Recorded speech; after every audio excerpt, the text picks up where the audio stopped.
channel, Doc Timeless Yari. Ayan, gaya nga ng sinasabi ko kanina sa aking FB Live, doon po sa opisina ni Ma'am Daisy Sabado, ay bukas maglalagalag po tayo sa wet market. Kasi isa po sa subscribers natin ay nagpadala po ng 10,000 pesos na ipamimigay po natin sa mga matatandang 60 years old and above na nagtitinda po sa wet market ng mga gulay at kung ano-ano pa. At ang main target ko bukas ay sana po magtinda yung matandang kapitbahay ng student ko na taga-Baknotan na nagtitinda ng boy-boy at walis ting-ting. Kasi kailangan kong pakyawin lahat ng binibenta niya. At pag pinakyaw ko, ibabalik ko rin sa kanya yung mga boy-boy at ting-ting niya, but I will be giving that amount to her. So imagine kung isa po kayo sa mga madami na pong pera, you can use me as your instrument para maibigay po natin yung mga gusto nyong ibigay sa mga taong alam nyo pong kailangan po nila. Hindi man po financial, kahit po human touch. Diba? By simply touching the hearts of everyone, especially by just leaning your shoulders to them, it's much appreciated. Sabi nga nila, gaya ng what's exactly happening now in the province of La Union, na itala na po ng La Union na ang common cause of death ngayon ng mga kabataan ay pagbibigti o pagsasamalin Ilocano dagiti aga sabidong wino agbagkel. Why? Simply because of depression. So sinusulong po ng iba't ibang organisasyon katulad ng JCI San Fernando Saluyot, headed by Mark Aquino, ang mental health awareness. Ganon din po ang syudad ng San Fernando, ang local government unit, ang mga programang ito. Kaya naman po to all the parents are here, make sure na nagagabayan po natin ng tama ang ating mga anak. Gaya ng isa sa aking mag-aaral, sabi niya magtitigil na daw siya sa pag-aaral dahil daw po sa problema. Tinanong ko kung anong problema yon, dahil daw po laging nag-aaway yung magulang. Sabi ko, anong problema doon kung pinoprovide naman nila financially yung iyong pag-aaral, bakit mo kailangang tumigil? Sabi niya, affected daw siya. So imagine, yung growth and development ng isang bata ay affected kapag ang nakikita niya ay yung significant others. Who are these? Yung nanay at tatay na nag-aaway. Yung environment niya, kung saan mas matagal yung oras niyang namamalagi doon, ay hindi maganda. So parents, this should serve as an eye-opener to all of you to see to it na yung anak natin ay hindi affected kung tayo man ay nag-aaway. We could make it sa private na aspeto yung kung mayroon man tayong bangayan. And at the end of the day, let us just support our sons and daughters not to impede or suppress their feelings or desires. Kasi may mga nanay na nag-aaway sa harapan ko pag enrollment. Sabi, nung kunak to mga day titalaam nga kurso, day titalaam naman, kadalan ka ko nana. No. Parents are just there to guide and to support. They are not there to, of course, make plans for their sons and daughters. We are just there to supervise and to support them. We are their support system. Haan mo nga ipilit di kurso nga hanga kayat di anak mo. Tano kasi di mo laang si kalagtan tag-enroll nga nanang winong tatang. Di anak mo lagtan tag-luto ti balon mo pa nag-eskwela, right?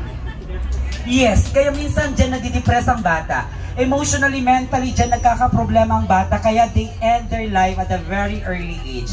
Parents, no bakla, tomboy man data anak you, it's okay. You're just there to support. Guide them, tell them what's the good thing to do.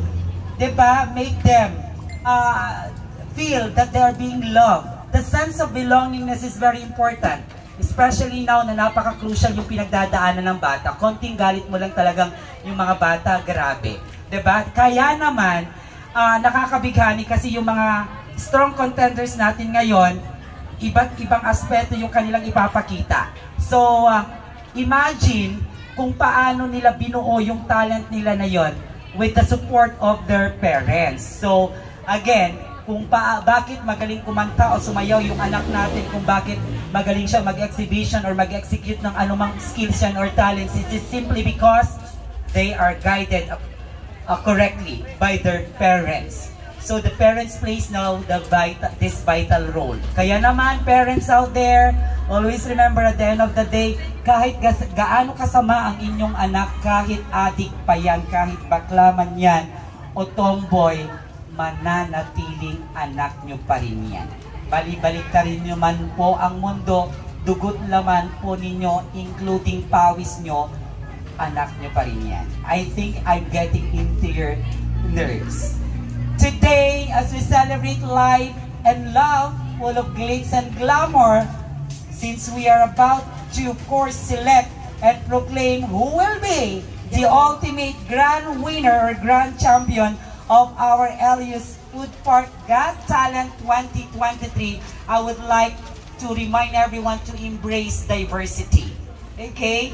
And we are very happy to all the clients and customers who are with us today.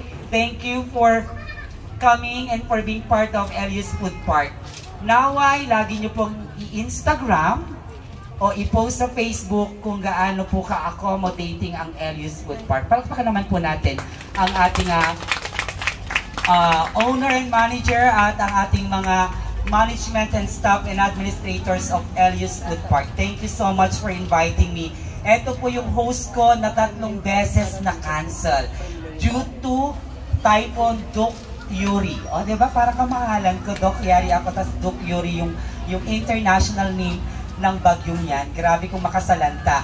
But that typhoon does not mean na ititigil natin ang programa.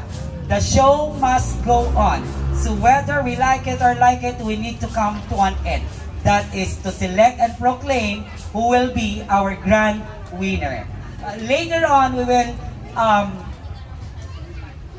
interview individually our distinguished panel of judges. Diba? Mga batikan na hurado, mga nagagandahan, nagwagwapuhan at kapitapitagan, well-respected, well-renowned, reputable dignitaries are part of our distinguished panel of judges.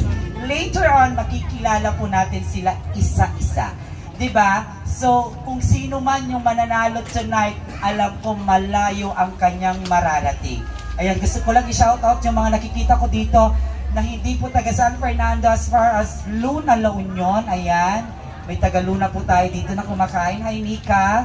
We also have yung kanina na kasalubong ko doon na kumakain outside from Agoo, La Union. Grabe. So, dinadayo po talaga ang Elius Food Park.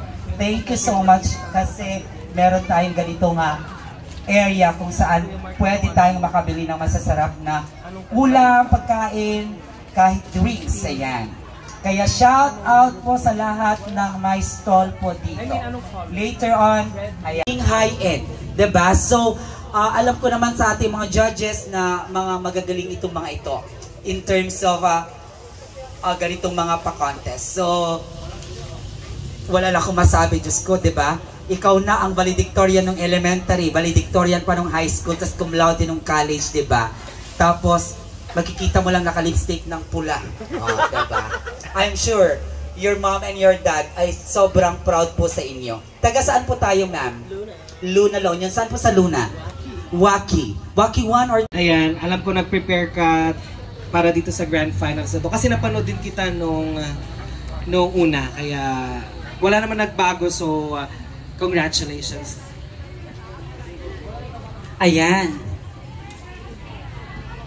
The trending teacher. Ayan, Ma'am Marina. Thank you, Doc Yari. Good evening, JP. How are you? In terms of your consistency and reliability, I observe that you are very energetic. It is a manifestation that you are ready for this.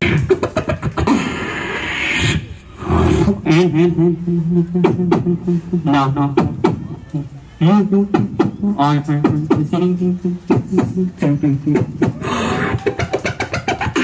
This is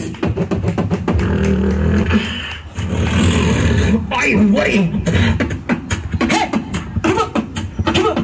Hey! I'm not a mega dude.